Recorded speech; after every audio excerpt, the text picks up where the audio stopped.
Home Altera. So what must now, the Lady Troopers do? Na para tingin mo makarecover sila and able to get us a win from the set?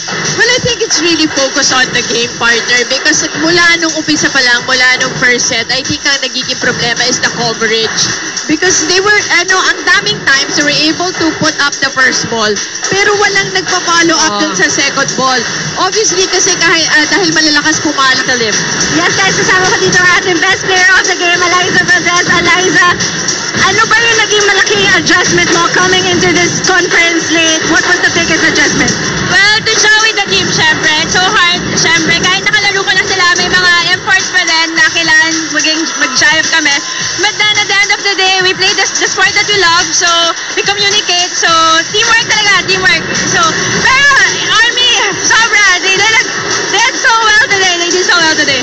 And then, of course, there's always the question, is she gonna play? Is she not gonna play? What was your biggest motivation in playing? Well, syempre, first, syempre, love ko yung sport. Love ko yung mga tao behind this Shiggy's feeling and all the people, the fans, and ayan ganun talaga. You're gonna go back to the one thing na gusto mo talaga.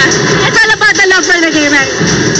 Do you want to say thank you or anything? Oh, I would like to thank syempre PLDT Home Altera for sobrang supporting our team the whole season. Kahit ngayon ako naman, and to everyone na lagi nanonood, sumusuporta kahit anong mangyari. And to our families, sa family ng teammates mo, family ng Army, and to everyone talaga. And we hope to see you next season talaga, next conference. Maraming salamat, Eliza. Congratulations. And meron kami special delivery yung Shakey's pizza for you.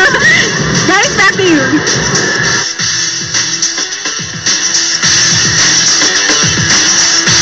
And now, sino ang most valuable player ng finals?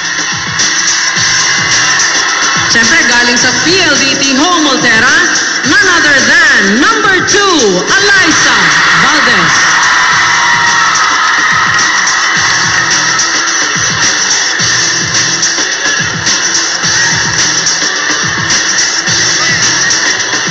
Congratulations to our champion for the Shakey's V-League Season 12 Reinforced Conference, PLDT Home Altera. Of course, congratulations also to the Philippine Army Lady Troopers. In behalf of the whole staff, behalf of our Mike, my all-girls tandem natin yun. Thank you very much for always supporting the Shakey's V-League, and we will be seeing you in the next conference.